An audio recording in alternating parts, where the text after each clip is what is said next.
21st Precinct, Sergeant Waters. A shooting where? Yeah? Well, who was it that shot? Oh, you don't, huh? Oh, where's the man with the gun? Where? You are in the muster room at the 21st Precinct, the nerve center. A call is coming through. You will follow the action taken pursuant to that call from this minute until the final report is written in the 124 room at the 21st Precinct. All right. I'll send the officers right over there. Don't worry about that. I'll send the ambulance, too. You just wait outside and show them where it is, okay? Yeah. You're welcome. 21st Precinct. It's just lines on a map of the city of New York. Most of the 173,000 people wedged into the 9/10 of a square mile between Fifth Avenue and the East River wouldn't know if you asked them that they lived or worked in the 21st. Whether they know it or not, the security of their homes, their prisons, and their property is the job of the men of the 21st Precinct. The 21st, 160 patrolmen, 11 sergeants, and 4 lieutenants, of whom I'm the boss. My name is Kennelly, Frank Kennelly. I'm captain in command of the 21st. I was working my night tour. At 12:15 a.m. on post number 9, which covers 3 square blocks between 1st and York Avenues, patrolman James Joseph Cronin rang into the station house as soon as he reached his post. Then, as is required, he began on 1st Avenue the job of trying the front door of every business establishment.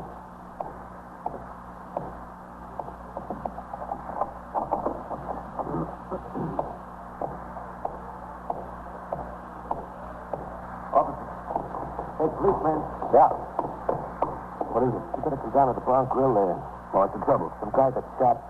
Who? I don't know, some guy. Well, who shot him? It's some other guy, I don't know.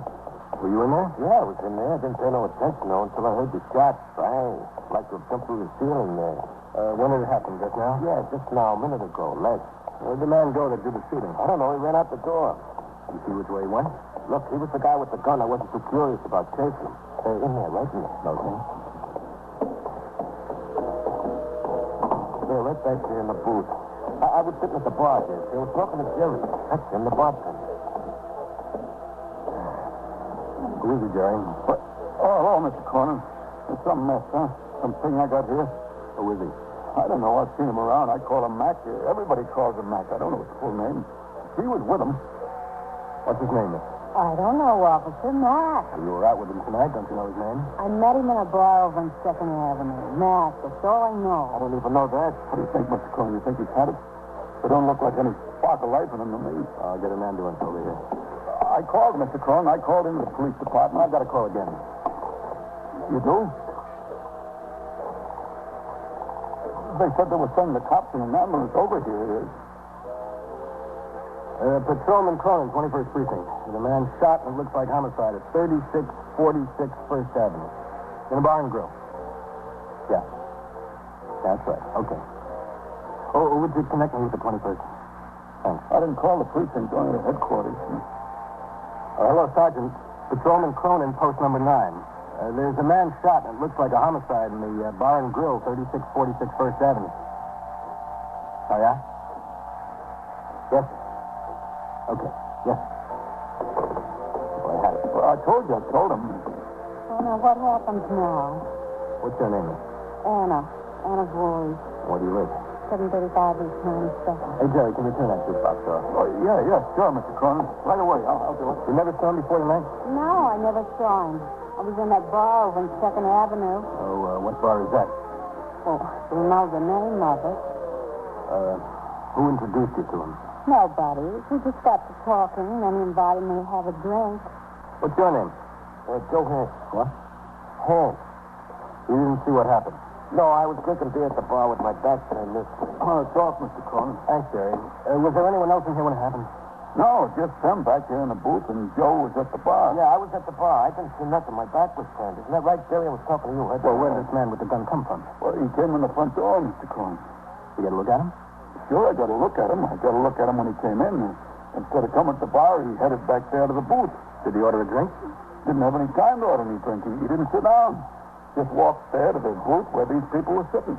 Yeah, and then he come up to where Mac and I were sitting, and he stopped right there, and he says, hello, Mac. And Mac says, hello, Phil. And then he says, I don't like the one that came in, the one Mac called Phil.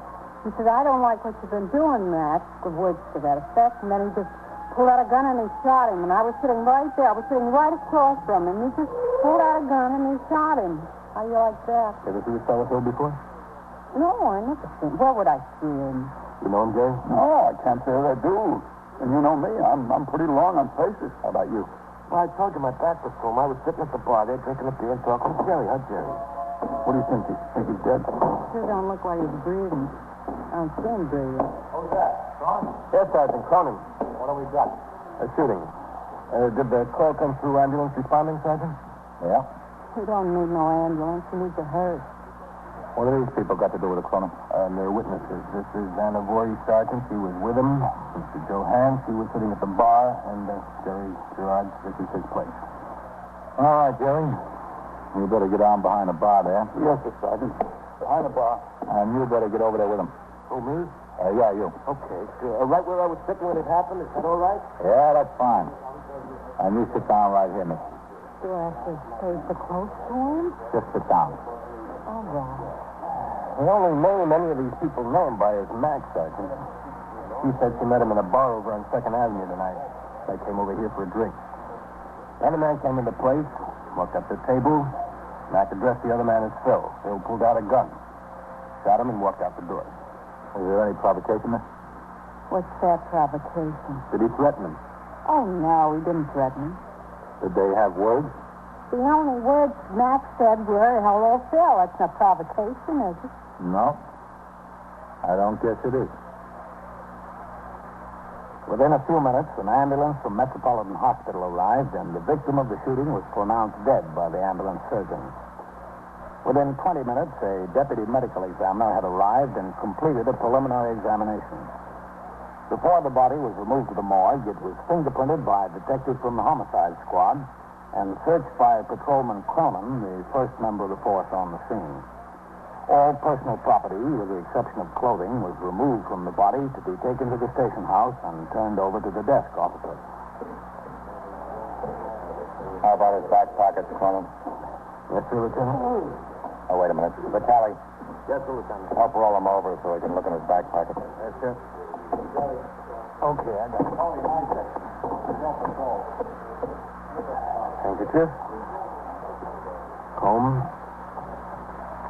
Here's a wallet, Lieutenant. All right, open it up.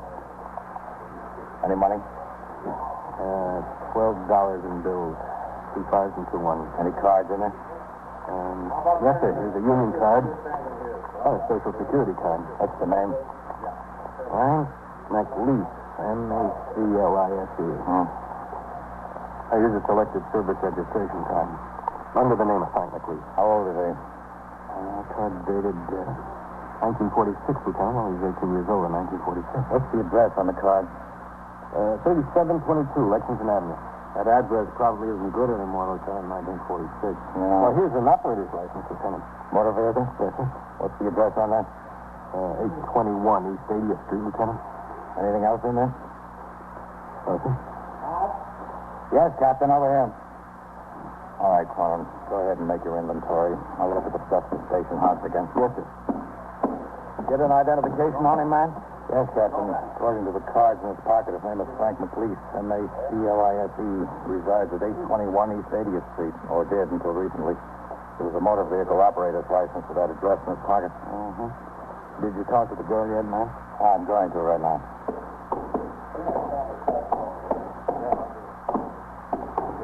Well, this shouldn't be too hard for you. No, I don't think so. Well, who told you to pick up a strange man in a bar? How did I know he was going to get shot? What's the trouble, all right? Well, she's worried you have to get to work at 8 o'clock in the morning. Well, I do, and you know what time it is now? It's almost 2 o'clock, and I won't get any sleep at I all. don't think any of us will. Captain, this is Miss Anna Voorhees. Captain Kennelly, commanding officer of the 21st Precinct. How do you do? Hello. Are you positive you're not acquainted with Mac's full name? I told you. I only met him tonight, or last night, that is. The name's Frank McLeese. Does that mean anything to you? Why should it mean anything to me? That was his full name. Oh, was it? It appears to be. Well, it probably could be if they call him Mac. Look, Captain, could you tell them to let me go home? They don't seem to realize how long I've been here, and I've got to get to work at 8 o'clock in the morning. Well, this case is in the hands of the detectives, miss. Hey, you're a captain, aren't you? You could do something about it. Well, I'm afraid I can't. Take her into the station house, will you, Novak? Yes, sir. Station house? What do I have to go in there for? Let's talk to the bartender. Hello, Jerry. Oh, hi, Lieutenant. Captain, how are you? Oh, I'm all right, Jerry. Why does something like this always have to happen to me? Well, it didn't quite happen to you. I mean, in my place. Boy, I never should have unlocked the door today. Today was a big nothing from beginning to end. Didn't seem to open up. The man's name was Frank McLeese, Jerry. Does that mean anything to you? Frank McLeese? Yeah, that's right. No, I can't say it does. I told you he didn't come in here very much, maybe 2 or 3 times before. I recognized him. I heard some of the people he was with call him Mac, you know? I didn't know whether that was his name or whether they just called him Mac like some people call everybody Mac. Frank McLeese. Exactly, yes. Didn't mean a thing to me. What is this guy, nuts or something? He has to come in and shoot up a place of business? What's the matter with him? What makes a guy like that tick, Captain? I don't know, Jerry. When we get him, we'll wind him up and find out.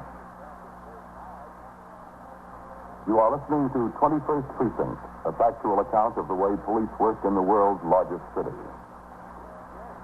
Those schoolrooms your children have just gone back to, are they overcrowded, understaffed, and poorly equipped? The schoolhouse itself, is it used? Thus, the homicide investigation was underway.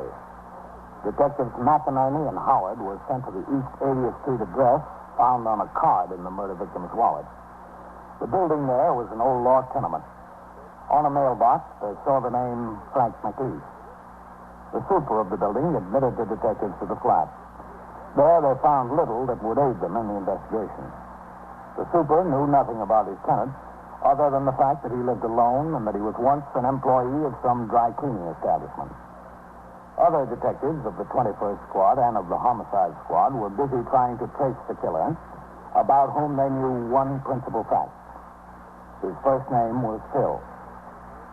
At 3:25 a.m., sector car number 2 and the sergeant's car answered a call to 590 East 77th Street. A resident of the building had complained of a disturbance in the hall. The disturbance was over by the time the officers arrived, but after they talked to a Mrs. Cortella, about whom the complaint was made, Sergeant Waters put in a call for the detectives. Detectives Vitale and Novak arrived at 3:40 a.m. and walked up the steps to the second floor. What did he say? In the rear? Yeah, in the rear. I don't see it there. That door's standing open. Yeah. Sergeant Waters. Yeah, come in. Hi, Sergeant. Sergeant, Mrs. Catilla? This is Detective Novak and Detective Vitale. How you doing? Hello, Mr. How do you do? Look, I don't see what all this fuss is about with detectives. It was just an argument between me and my husband, and that's all. You said he had a gun, didn't he? No, I didn't see it. I didn't even see him. I didn't even open the door for him. He's the one that said he had a gun. Maybe he was just trying to scare me, that's all. Well, he scared you enough so you wouldn't open the door, didn't he? What would you do? Would you open the door for your husband if he was out there in the hall drunk and hollering and beating on the door and he says he has a gun and he's going to kill you? Well, would you open the door for him? Well, you bet your life you wouldn't. Neither did I. Well, you two certainly didn't make enough noise. You woke up the whole building. Oh, let him be awake. Nobody in this building ever did anything for me anyway. Listen, Mrs. Catella, you said he might come back, didn't you? Well, he lives here. Sure, he's going to come back. Supposing he does have a gun. Now, what we ought to do is have these detectives find him before he does come back and see whether he's got a gun or not. Don't you think that'd be a good idea? I guess it would. You're telling me you had a picture of him. Why don't you go get it so we can show it to the detective? Oh. It'll give him an idea what he looks like. Well, you just wait here. He's bound to come back. I don't see where he's got to go. He's got no place else to go. Why don't you get the picture? Oh, all right, if you want it. Yeah, we'd like to see it. I'll see if I can find it. It's in here someplace in the bedroom. What's it all about, Sergeant? I just wanted to get out of here a minute. Yeah? One of the neighbors said he did have a gun. The neighbor saw it. And you know what the husband's name is? What? Phil. Bill Patella. Is it? Yep. And he fits the description of that guy, all right. Did you ask her anything about that, dear? No, I didn't mention it. I thought I'd wait until you fellas got here. Thanks a lot. Oh, listen, did you see my car down the street? I told Osmond to pull it around the corner in case the husband's been walking back here. It's around the corner. You didn't ask her anything about the shooting? No, I figured she might know where her husband went. She doesn't know about the shooting. Maybe she'll tell you. Well, I found it. Right. It's only one of them snapshots. I made it myself out in the park last summer.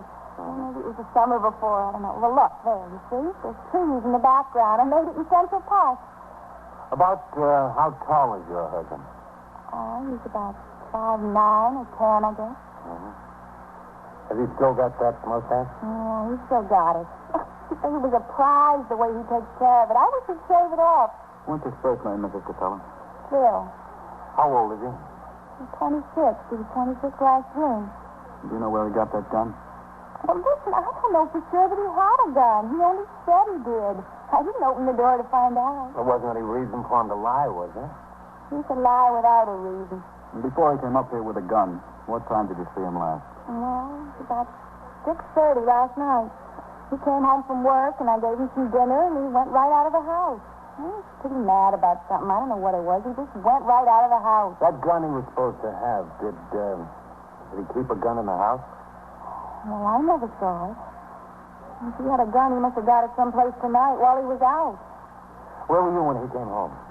It was 2:30 in the morning. I was in bed asleep. And he woke you up? Sure, he woke me up. The way he pounded on that door, he woke up the whole building. Well, that's why the cops came. Didn't he have a key? The key wouldn't have done him no good. I bolted it from the inside. Well, any man that walks out after supper and doesn't come home anymore until 2:30 in the morning deserves to get bolted out. Why didn't you let him in? Well, I didn't want to get shot, that's why. You haven't any idea where he might have gone? No. Well, if you're waiting long enough, he'll be back here. Miss Catella, do you happen to know a woman named Ann Voorhees? Ann Voorhees? That's right. No. I don't know anybody by that name. Do you happen to know a man named Frank McLeish? Sure, I know Frank McLean. What's Frank got to do with this? How well do you know him? Oh, I know him pretty well. He's a good friend of mine. Well, I don't understand what he's got to do with this, though. Does Frank live at 821 East 80th Street? Yeah, that's where he lives. Does your husband know Frank? Sure he knows it. How well does he know him? Oh, pretty well. I mean, as well as you do? Oh, no, not as well as I do. You know Frank McLeish better than your husband does. Yes, I'd say I do. Look, I don't want you to drag Frank into anything here. I've had enough trouble with Phil over Frank now. Enough trouble. I just don't want any more. Now, what kind of trouble did you have with your husband over Frank? Well, Phil accuses me of going with him. He says I run around with him all the time when he would work. Well, he just stands there and accuses me of it. Gets madder and madder and hollers all over the place. He says I run around with him. Calls me every name in the book. Well, you don't have to put up with that, do you? Well, to tell you the truth, there's not much I can do. It's plain fact. Oh, I see. Well, what's Frank got to do with it? You haven't told me that yet. Frank got himself shot tonight. Frank McLean? Yeah, that's fine. Well, how'd he get himself shot? Was he hurt bad? Well, how bad is he hurt? He's dead. Oh, my goodness. Oh, my goodness. I'm sorry, Mrs. Catella. Oh, my goodness.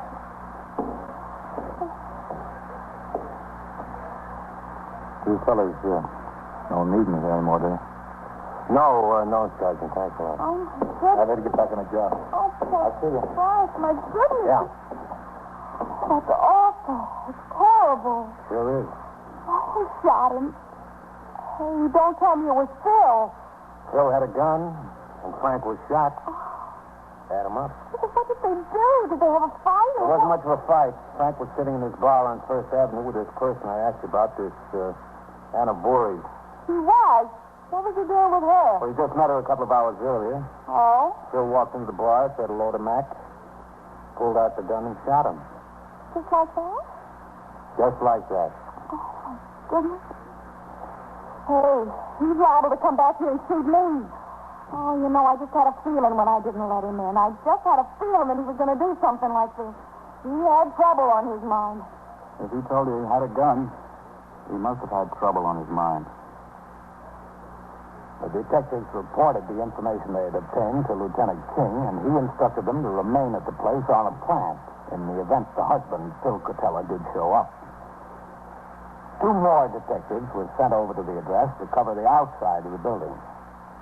In addition, a detailed and accurate description of the suspect was given to each patrolman as he made his hourly ring into the station house. At 4:40 a.m., Patrolman Mercado spotted a man loitering in a doorway on 75th Street near 2nd Avenue. He approached the man to question him. As he neared the doorway, the man fired 2 shots at the officer. Both missed. The man, who appeared to answer the description of Phil Cotella, ran into the rubble left by the wrecking of a half-square block of old buildings to make room for a new junior high school. Patrolmen Coley and Eisman in Secretary number 4 heard the shots and joined the chase. While Mercado and Eisman followed the suspect into the pile of bricks and stones, Coley called into the Communications Bureau by radio for assistance. The area was quickly surrounded. At 5 in the morning, Lieutenant King, Sergeant Waters, and I held a conference on the sidewalk alongside a parked detective cruiser. All right. Well, there are 2 things we can do, Captain. We can either go in and get him, or we can wait for him to come out. We could wait a long time for him to come out, man. All right, stay behind cover there, Mercado. Want to get your head shut off? He's well protected in there. He can see us coming. We can't see him. That's the only thing I don't like, Captain. You want to try to talk him out, man? I don't know how much good talking he's going to do with this fellow. It'll take a lot more than talking, if you ask me, Captain. Well, we can try it. If we stay here too long, we'll have the whole neighborhood up and on the street. That won't help us any. Oh, sure won't. We better go in after him. Okay. Who are those 2 men over there, Sergeant? Coley and Mercado, Captain. Get them over here. Yes, sir. Coley, Mercado. Yes, sir. Novak, Vitali. Yes. Okay, Lieutenant. All right, Mercado. Take a walk around. Tell all the men we're going in after the guy. Tell them to stay out, get behind cover. All right, Mercado, get going. Yes, sir. Now, get this. I'm only going to say it once. Yes, sir. Lieutenant. We'll go in through that break in the fence. We're working 3 teams of 2. Sergeant Waters and Eisman. Yes, sir. Battalion Novak. Okay, Lieutenant. Captain Kennelly and myself. As soon as we get inside, I want to talk to him. I want to see if I can talk him out. Spot yourself some cover and get behind it. This boy killed 1 man tonight, and he took 2 shots at a police officer. It's not going to stop now. All right, now. You all set? Yes, sir. All set. Okay, let's go.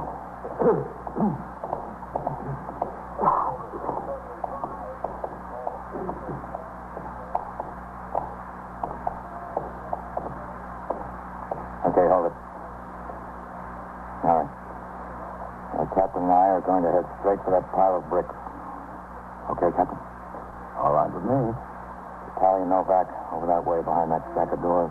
Okay. Sergeant, you see your cover. Those timbers down there. I can. All right, Captain, let's go.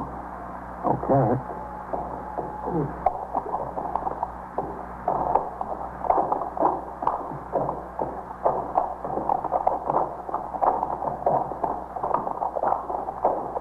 All right, go on, Captain. Okay, Matt. Drop.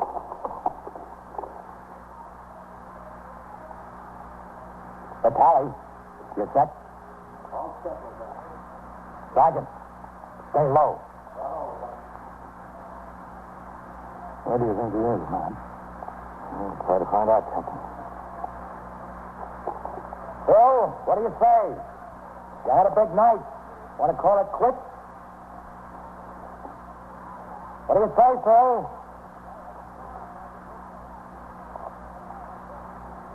Let's move up a little bit now. Okay.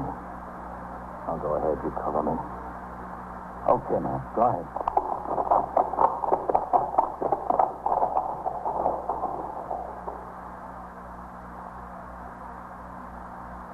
Matt?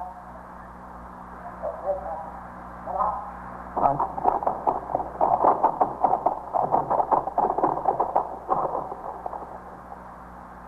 Got that. Well, that's a logical spot for him. Over there. Yeah. There he is. Duck. Stay down. There he is, Ben. There he is. I see him. Phil, you better call it a night. What do you say? All right. Okay, don't shoot at me now. Don't shoot at me. Come on out here. Put your hands high in the air. Come out here. Okay. Don't shoot at me. There he comes. Come on, Phil. This way. I'm coming. Don't shoot at me. Stop there. Throw that gun over here. Come on, throw it. All right, come ahead. All right, stand right there. Okay, let's go. Keep those hands up, Phil. They're up. Okay, we've got him. Oh, took you a long time to get smart, Phil. This guy'll never be smart. What do you think it gets you to kill somebody over a woman? Oh, I don't care about her. There are lots of women. You know what she did? She gave my best suit of clothes, my very best suit of clothes. That rubbed me the wrong way. I wondered what it was, Phil. I knew it must have been something serious.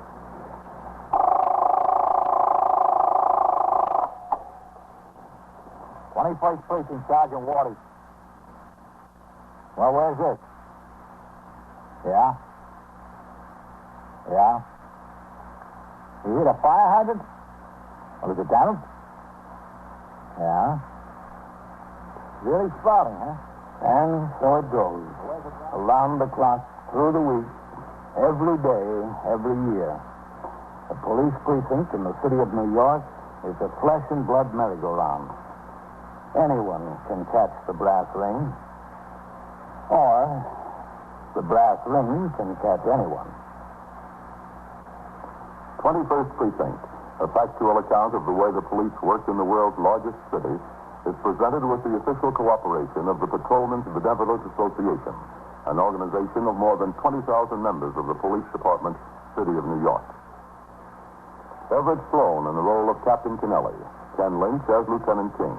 Featured in tonight's cast were Hildy Park, Eileen Palmer, Harold Stone, Larry Haynes, Bill Lipton, Bill Quinn, John Sylvester, and Bill Smith. Written and directed by Stanley Niss.